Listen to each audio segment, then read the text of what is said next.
Hello दोस्तों, power of student channel में आप लोगों का स्वागत है। मैं आशा करता हूँ कि आप अच्छे होंगे, मस्त होंगे, स्वस्थ होंगे और खुश होंगे। चलिए दोस्तों, हम लोग देख रहे थे क्लास 7 मैथमेटिक्स जीसीईआरटी, ठीक है, और एनसीईआरटी दोनों ही, ठीक है।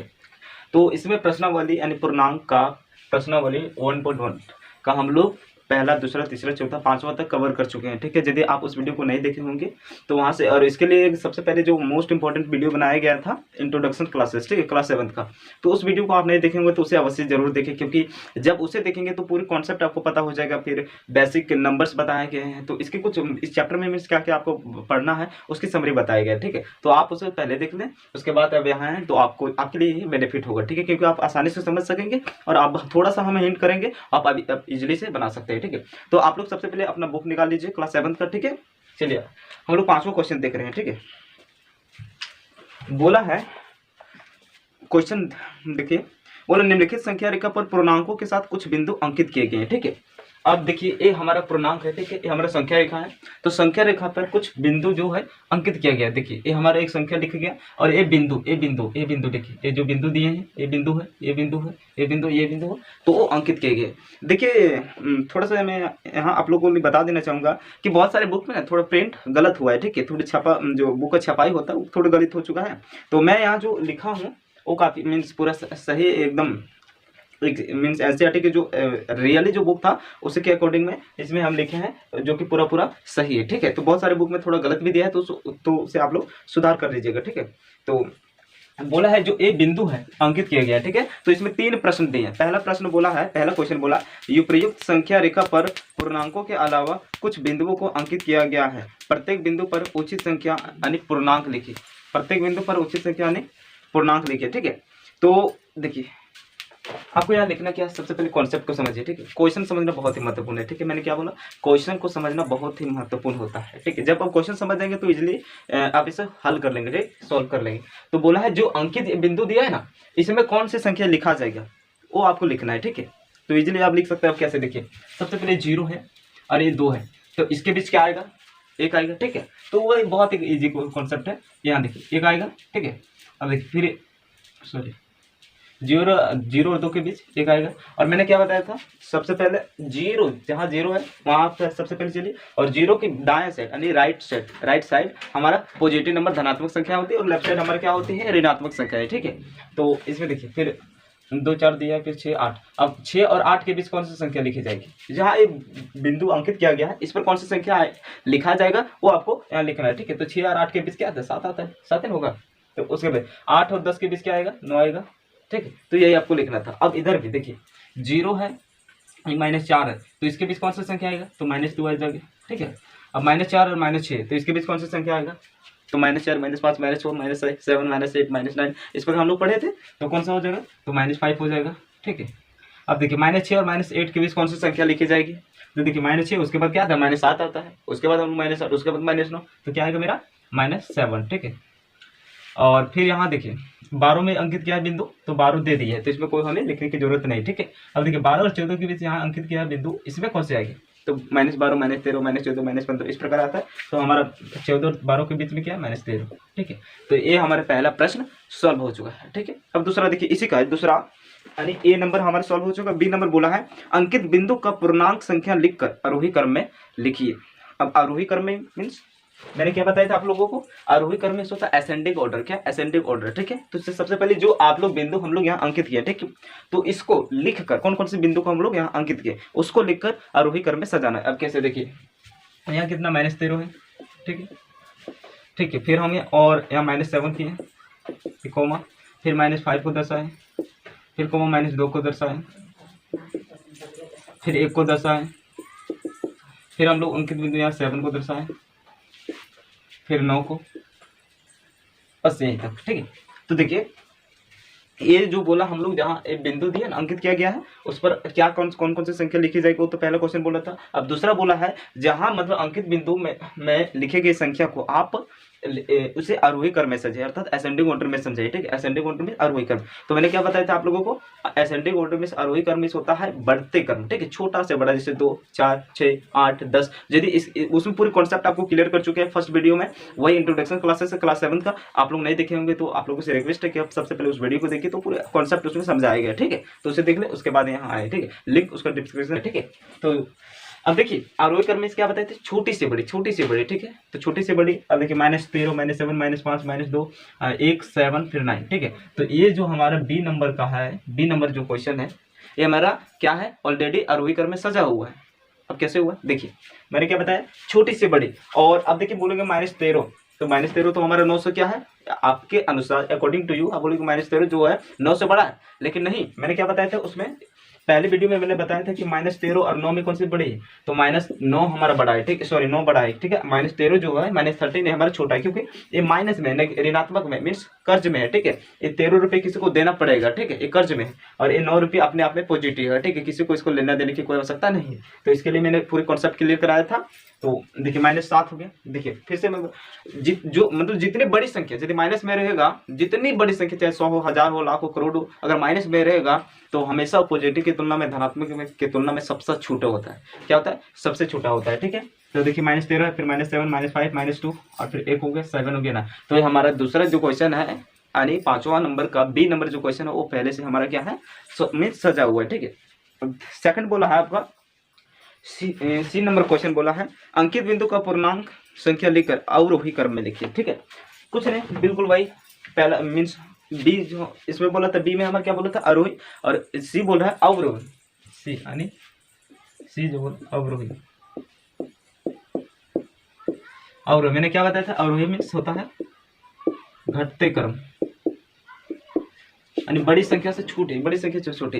तो जो हम लोग अंकित बिंदु किए थे, जिस जिस स्थान पर हम लोग संख्या को लिखे दर्शाए, उस संख्या को सबसे पहले तो आरोही बोला था असेंडिंग में, वो हम लोग सजा लिए, अरेंज कर लिए। अब नेक्स्ट बोला है डिसेंडिंग ऑर्डर, अर्थात अवरोही क्रम में। तो अवरोही का मतलब ही होता है घटते क्रम, ठीक है। तो देखिए मीन्स बड़ा से छोटा, ठीक है, जैसे 100 है, फिर 99, फिर आपका 55 आ गया, फिर 40 आ गया, फिर 20 आ गया, फिर 15 आ गया, फिर 5 आ गया, फिर 0 आ गया, इस प्रकार, ठीक है। तो बड़ा से छोटा, तो बताइए तो इसमें सबसे बड़ी संख्या कौन है, 9 है, तो सबसे बड़ा 9 लिखेंगे। फिर कौन, 9 के बाद हमारी सबसे बड़ी संख्या कौन है, 7 है।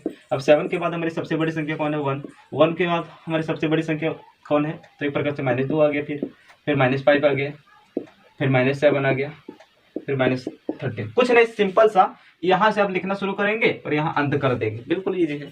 आप क्या बोले, यहाँ से लिखना शुरू करेंगे और यहाँ पर लिखते लिखते आप अंत कर देंगे, ठीक है। लेकिन उस कॉन्सेप्ट मतलब अवरोही में होता है क्या है, ये आपको समझ में आना चाहिए, ठीक है। तो ये हमारा जो 5वां नंबर है, एक क्लियर हो चुका है, ठीक है। अब नेक्स्ट क्वेश्चन हम लोग देखते हैं, आज पूरी चैप्टर खत्म कर देंगे 1.1 क्या।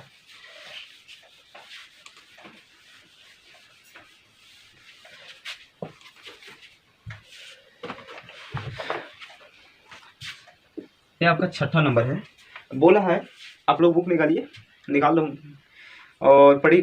बोला है पूर्णांकों 8 -5 3 0 -7 -4 को आरोही क्रम में क्रमबद्ध कीजिए, अपने उत्तर की जांच करने के लिए इन्हें एक संख्या रेखा पर अंकित कीजिए। अच्छा, पहले आपको एक संख्या दे दिया जाएगी, ठीक है। कौन कौन सी संख्या दी है, 8 -5, फिर आपका दिए 3, फिर 0, फिर -7 -4, ठीक है। सारे क्वेश्चन इजी है, केवल आपको थोड़ी सी हिंट्स की जरूरत है, बाकी वक्त आप इजीली कर सकते हैं, ठीक है। तो इसको बोला है आरोही क्रम में, फिर वही बोला असेंडिंग ऑर्डर, आरोही क्रम में सजाने के लिए आरोही क्रम में बड़ा से मीन्स बढ़ते क्रम होता है, छोटी संख्या से हमें किस में चलना है, बड़ा में चलना है, ठीक है। और इस पर फिर बोला है उसको आरोही क्रम में सजाने के बाद, आरोही क्रम में असेंडिंग ऑर्डर में हमें अरेंज करने के आफ्टर, उसके पश्चात क्या करना है, संख्या रेखा पर दर्शाएंगे, ताकि जो हमें पता चलेगा कि जो हम सजाए हैं वो सही सजाए फिर गलत सजाए, ठीक है। तो कैसे, आइए क्लियर करते हैं। तो सबसे पहले हम लोग आरोही क्रम में सजा लेते हैं। आरोही क्रम में क्या बोले हम, बढ़ते क्रम, छोटी से बड़ी, छोटी से बड़ी। तो बताइए इसमें सबसे छोटी संख्या कौन सा है, -7 है, ठीक है। उसके बाद कौन सी है, -5 है, फिर -4 है। क्यों -7, क्या बोले मैंने पहले भी बताया, फिर भी आपको बता देता हूँ। -7 वो कर्ज में, ठीक है, माइनस वो सबसे अधिक है, ठीक है। देखिए ये 7 रुपया कर्ज में है तो ये 5 रुपया कर्ज में है, 4 रुपया कर्ज में, ये 4 रुपया तो इसको 5 रुपये, फिर ये 7 रुपये। तो मीन्स इससे अगर एक 4 रुपये किसी से लिया है तो मात्र इसको 4 रुपया ही देना पड़ेगा, और ये 7 रुपया लिया है तो उसको 7 रुपया देना पड़ेगा। तो समझिए, तो इन दोनों में फर्क हुआ कि नहीं, 3 का फर्क हुआ। तो सबसे मीन्स अधिक कर्ज में कौन है, -7 है, फिर उसके बाद -5 है। तो जो क्या बोले, पॉजिटिव की तुलना में यानी धनात्मक संख्या की तुलना में अगर बड़ी, कितनों भी बड़ी संख्या अगर ऋणात्मक में रहेगा वो उतना ही छोटा होता है, ठीक है। तो -7, -5, -4, फिर उसके बाद क्या है 0, फिर आपका 3, फिर आपका 8 है, यही है। तो इसे हम लोग आरोही क्रम में अर्थात असेंडिंग ऑर्डर में सजा लिए हैं, ठीक है। अब मुझे एक संख्या रेखा खींचनी है, ठीक है। बोले आपके प्रश्न में संख्या रेखा खींचे और उस पर दर्शाइए और पता कीजिए कि जो आपने आरोही क्रम में सजाए हैं वो राइट है फिर गलत है, ठीक है। मीन्स राइट या फिर रॉन्ग, सही या फिर गलत है, ठीक है। तो कैसे, तो सबसे पहले आप संख्या रेखा खींचे, बीच में हमेशा 0 दीजिएगा, और इधर राइट साइड पॉजिटिव नंबर लिखा जाता है। 1 हो गया, 2 हो गया, 3 हो गया, 4 हो गया, 5 हो गया, 6 हो गया, और इसी प्रकार आपका फिर 7 हो गया, और इसे बढ़ा देते हैं, फिर 8 हो गया, ठीक है। सॉरी, चलिए यहाँ अब इधर देखिए, और 0 के इधर यानी लेफ्ट साइड, बायां साइड हमेशा ऋणात्मक में हम लोग संख्या को दर्शाते हैं। जैसे -1 हो गया, -2 हो गया, -3 हो गया, -4 हो गया, -5 हो गया, -6 हो गया, -7 हो गया, -8 हो गया। इस प्रकार आप अपनी मर्जी के अनुसार, अब क्वेश्चन की यहाँ तक बोला उतना खींचिए, ठीक है। अब देखिए सबसे पहले हमें सजाना, -7 कहाँ है, यहाँ है, देखिए बोलो कर लीजिए। फिर -5 कहाँ है, नहीं यहाँ है, ठीक है। फिर हमारा -4 कहाँ है, यहाँ -4। फिर देखिए 0 कहाँ है, यहाँ 0 है। फिर हमारा 3 किधर है, 3 इधर है, धनात्मक में 8 कहाँ है, 8 है। अब बताइए, अब आपको पता चल रहा है, क्या पता चल रहा है, ये हमारा इधर से देखिए छोटी संख्या से पूरा बड़ा यानी हमारी बाएं से दाएं की ओर एक क्रमबद्ध तरीके से सजा हुआ है कि नहीं, छोटी से बड़ी, छोटी से बड़ी, -7, -5, -4, फिर 0, फिर 3, फिर 8। ऐसा थोड़ी है कि -7 आए, -5 आए और फिर हम -8 आ गए, -8 आ गए, तो ऐसा नहीं है। तो बिल्कुल हमारे क्रमबद्ध तरीके से सजा हुआ है, छोटी से बड़ी तक चला है, ठीक है। तो इसका मतलब जो हम अभी आरोही क्रम में सजाए, असेंडिंग ऑर्डर में सजाए हैं, वो हमारा सही सजाए हैं, ठीक है, वो राइट सजाए हैं, ठीक है। तो इस तरह आप पता कर सकते हैं, ठीक है। और आपका ये क्लियर होगा, छठा क्वेश्चन। नेक्स्ट 7वां क्वेश्चन हम लोग देख लेते हैं।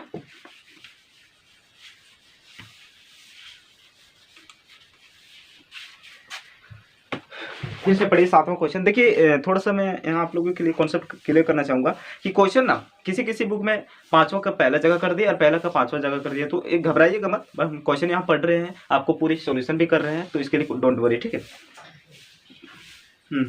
बोला है 7 नंबर क्वेश्चन, ठीक है।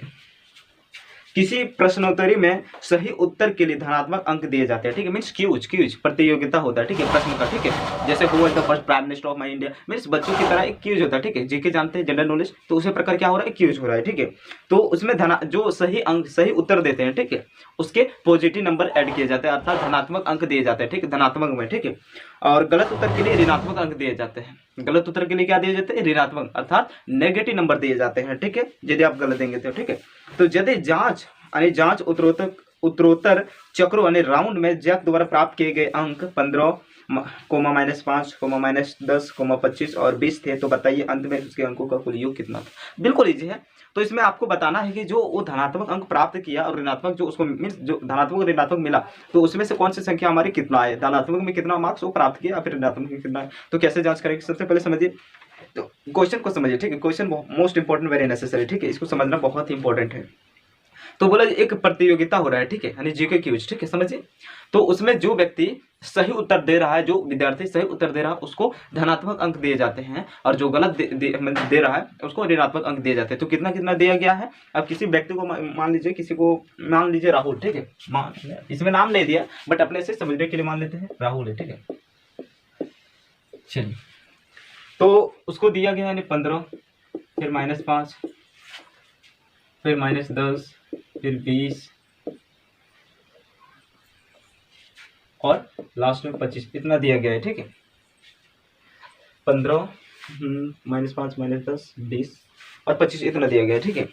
तो यहाँ बोला है कि अब आप बताइए, ये ऋणात्मक और धनात्मक में कुल मिलाकर आप बताइए कि वो कितना अंक प्राप्त किया, उसको कितना नंबर मिला। जैसे एग्जाम में आप लोगों को मिलता है ना 360 मीन्स, जैसे आपको 360 नंबर में 500 आया, सॉरी 400 आया, 300 है, इस प्रकार आता है। जितना 500 का, जैसे 500 का रहता है, कभी कभी 700 का रहता है। तो जब बोर्ड एग्जामिनेशन कर दिया है तो आप लोगों को 100 मार्क्स रहता है, तो 100 में आपका A+ आता है, A- आता है। इस प्रकार जो ग्रेटर में दर्शाया जाता है, तो इसमें A+ आता है, मीन्स 90 मार्क्स से प्लस है। तो इस प्रकार तो यहाँ जांच करना यह है कि कितना अंक प्राप्त किए। तो आइए हम लोग कैसे जांच करेंगे। तो सबसे पहले सबको जोड़ दीजिए, ठीक है। तो सबसे पहले हम लोग पॉजिटिव मीन्स जो धनात्मक अंक उसको जोड़ते हैं। कितना 25 है, प्लस 15 है, फिर प्लस 20। ये सारे हमारे क्या है, धनात्मक होंगे, ठीक है। देखिए प्लस यहाँ छुपा हुआ रहता है, ठीक है, प्लस छुपा हुआ रहता है। अगर आपको पता नहीं तो अभी पता चला गया। देखिए फिर हमारा -5 है और फिर -10 है, ठीक है। तो 25 और 15 कितना होगा, यानी 25 आपका यही हो गया, यानी 40, और 40 और 20 कितना हो जाएगा हमारा 60। अब माइनस माइनस क्या होता है, मैंने क्या बताया था, माइनस माइनस प्लस होता है, ठीक है। ये माइनस माइनस प्लस होता है। तो -5 और -10 कितना होगा, -59, अर्थात -15 हो जाएगा। तो अब 60 में 15 घटाएंगे तो कितना बचेगा हमारा 45, यानी 45, ठीक है। तो राहुल को कुल कितने अंक प्राप्त किए गए, तो आपका 45 होगा। ये आपका आंसर हो जाएगा, अर्थात उत्तर हो जाएगा, ठीक है।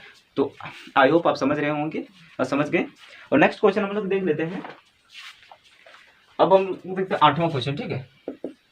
8वां बोला है, रविवार को श्रीनगर का तापमान -5 डिग्री था और सोमवार को तापमान 3 डिग्री सेल्सियस कम हो गया। सोमवार को श्रीनगर का तापमान कितना था और मंगलवार को तापमान 2 डिग्री सेल्सियस बढ़ गया और मंगलवार का श्रीनगर का तापमान कितना था।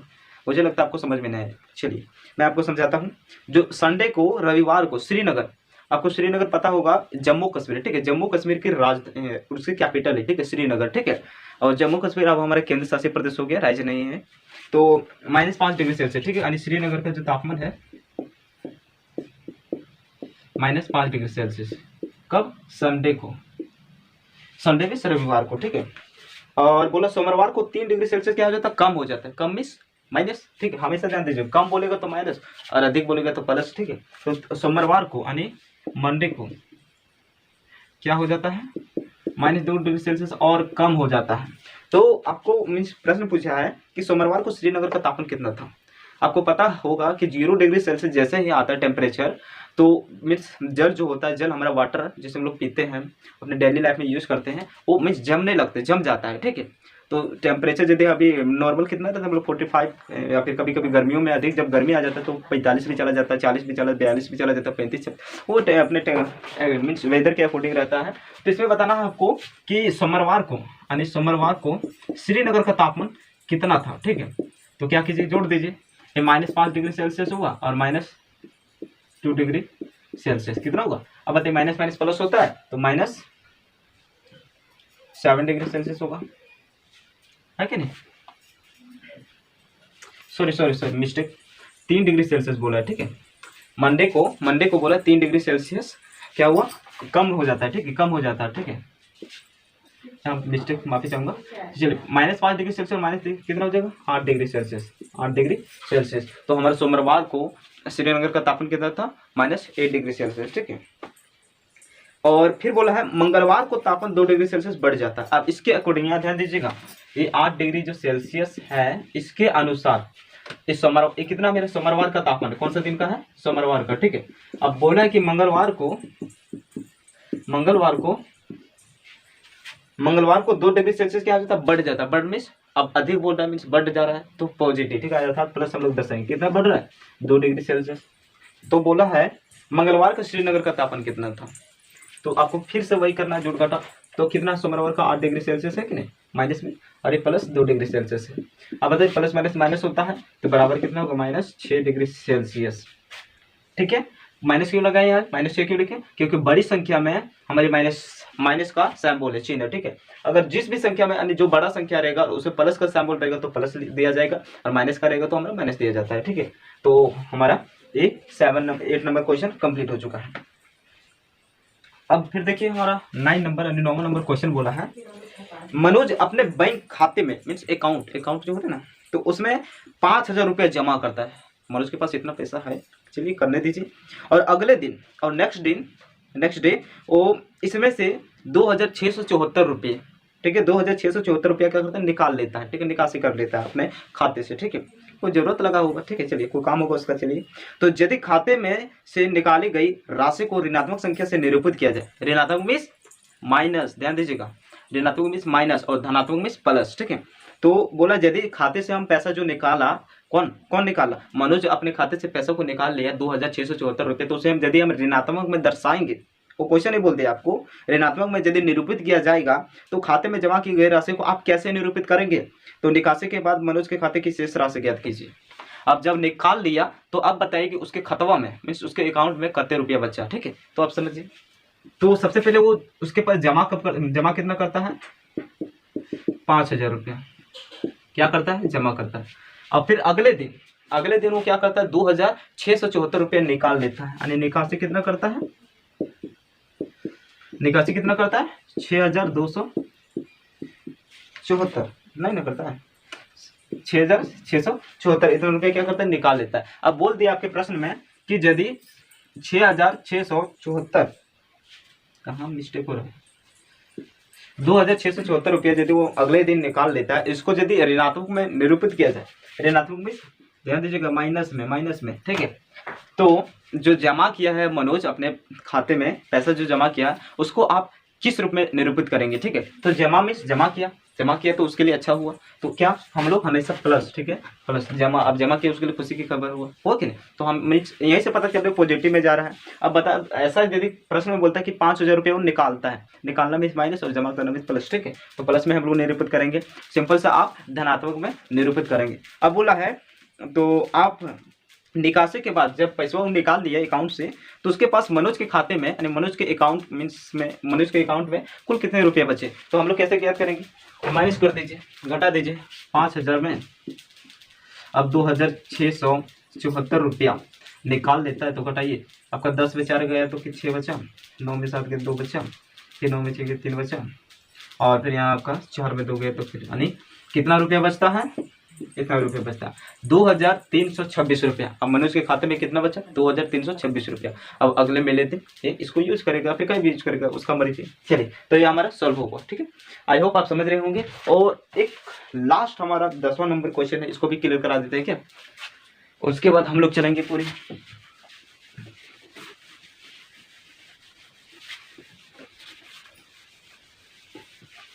चलिए समझिए, फिलहाल के लिए समझिए 10वां नंबर जो क्वेश्चन है, बोला सीमा बिंदु ए से पूर्व की, सीमा में सीमा नहीं समझिएगा मोबाइल वाला, ठीक है, सीमा एक लड़की के नाम है, ठीक है, सी इज अ गर्ल देयर, ठीक है। तो बिंदु ए से पूर्व की ओर यानी ईस्ट की ओर, ठीक है, पूर्व की ओर, पूर्व दिशा, ठीक है, बिंदु बी तक 20 किलोमीटर की दूरी तय करता है। यानी देखिए समझिए, एक लड़की सीमा, वो बिंदु ए से, ये यहाँ है, ठीक है, ये बिंदु ए से, यहाँ से यानी ये से बिंदु ए से ये बिंदु बी तक क्या करती, दूरी तय करती।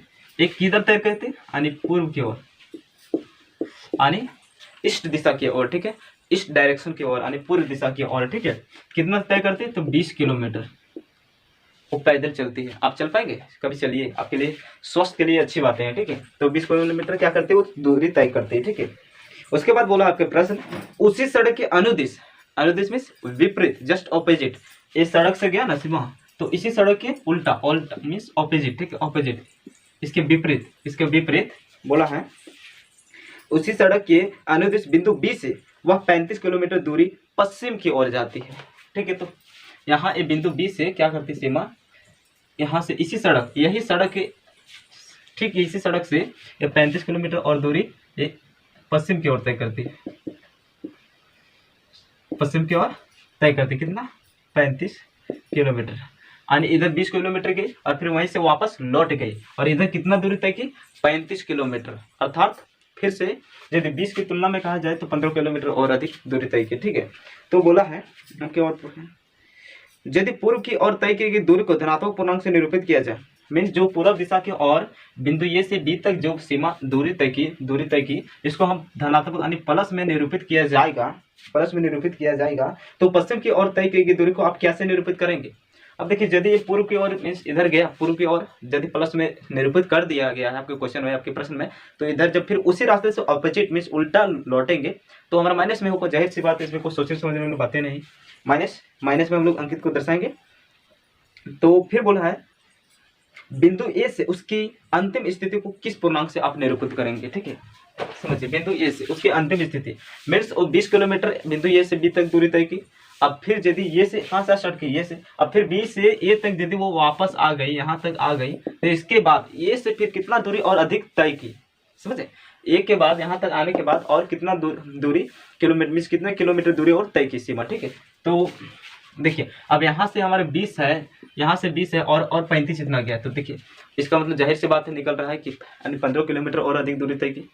20 तो यहाँ बिंदु ए से बी तक हो ही जा रहा है, अब इधर और जितना बड़ा हमारा 15 है कि नहीं।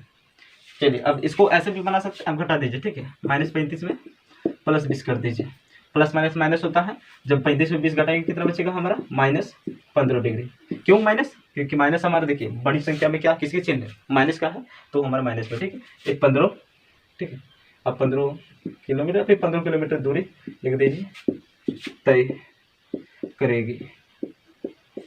ये आपका क्लास 7 का पूर्णांक का प्रश्नावली 1.1 का जो पूरी जितने भी क्वेश्चन 10 क्वेश्चन थे उसको मैंने कंप्लीट कर चुका है।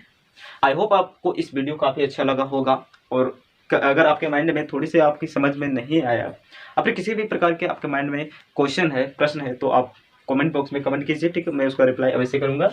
और नेक्स्ट वीडियो में आप लोगों को यहाँ थोड़ा बात हम लोग 1.2 यानी प्रश्नावली एक्सरसाइज 1.2 स्टार्ट करेंगे, ठीक है, उसको भी दो वीडियो में खत्म कर देंगे पूरा, ठीक, बहुत जल्दी आपको कंप्लीट। देखिए क्लास 7 में है ना, वो आपका मल्टीपल यानी बहुविकल्पीय,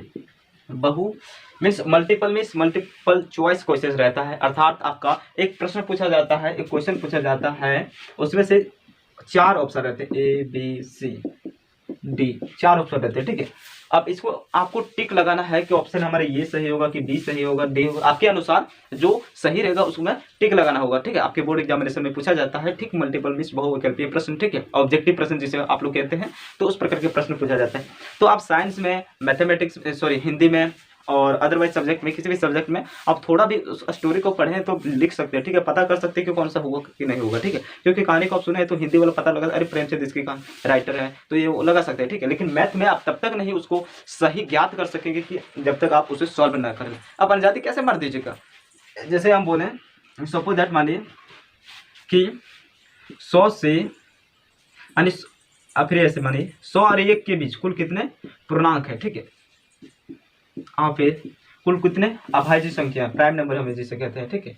आप फिर और सपोज दैट मैं आपको यहाँ इस प्रकार क्वेश्चन दे दूँ, 4 प्लस ब्रैकेट 9/3 प्लस 4 गुना 6, तो यदि आपको सब केवल समझाने के लिए कर रहे हैं, ठीक है, आपके जो बुक में जिस प्रकार के प्रश्न है उसी प्रकार को आपको सॉल्व करना, मीन्स बुक को पूरी अच्छी तरह से पढ़ना है, कवर करना, तभी आप सॉल्व कर सकें। देखिए समझाने के लिए तो इस प्रकार, सपोज दैट आपको गुना भागा कुछ आता ही नहीं, तो अब बताइए ऑप्शन हम ये दे दिए बात के लिए, फिर 4 आंसर आएगा, बी दे दिए 6 आएगा, सी दे दिए 8 आएगा, कितना आएगा, तो इस प्रकार मैंने दे दिया। तो आपने इसमें आप अंजादेपन लगाएंगे, मीन्स आप इसको जानते ही नहीं, इसको सॉल्व करने को आपको आता ही नहीं, तो कैसे सॉल्व कर सके, आप कैसे पता कर सके कि कौन सा क्वेश्चन, जो कौन सा ऑप्शन मेरे लिए राइट है, ठीक है, कितना इसका। तो मेरा कहने का मतलब यह है कि आपको ये सॉल्व करना आना चाहिए। इसी प्रकार में आपके जितने भी 7th क्लास में जितने भी चैप्टर्स हैं उसको हर एक पॉइंट्स, हर एक मीन्स डिटेल्स में आपको सॉल्व करने की आवश्यकता है, और काफ़ी इजी तरीके से, इसमें कोई कठिन नहीं, उसके लिए मैं पावर ऑफ स्टूडेंट चैनल है आपके लिए हमेशा समर्पित है, ठीक है। तो आप हमारे चैनल से जुड़े रहिए, और पूरा एकदम इसमें आपका मैथ तो अभी कवर कराया जा रहा है, इंग्लिश भी, हिस्ट्री, ज्योग्राफी, पॉलिटिकल, इकोनॉमी, जितने सारे सब्जेक्ट होते हैं, साइंस, हर एक सब्जेक्ट आपका कवर कराया जाएगा, ठीक है। बहुत जल्द आपका साइंस स्टार्ट होने वाला है, तो ठीक है, बस इतना ही अंत में आप लोगों को कहना चाहूँगा, अच्छे से पढ़िए, मेहनत कीजिए, क्योंकि किसी भी परिस्थितियों में हमें घबराना नहीं चाहिए, because struggle is very most important. जब संघर्ष नहीं करेंगे तो फिर आप सफलता नहीं प्राप्त कर पाएंगे, ठीक है। तो परिस्थितियाँ कैसे भी क्यों ना, आपको मेहनत कंटिन्यू करना है, ठीक है। तो वीडियो अच्छा लगा तो लाइक कीजिएगा, शेयर कीजिए, और अपने दोस्तों, अगर किसी भी प्रकार के माइंड में प्रश्न है तो कमेंट अवश्य कीजिएगा, भेजिए, ठीक है। Thank you very much.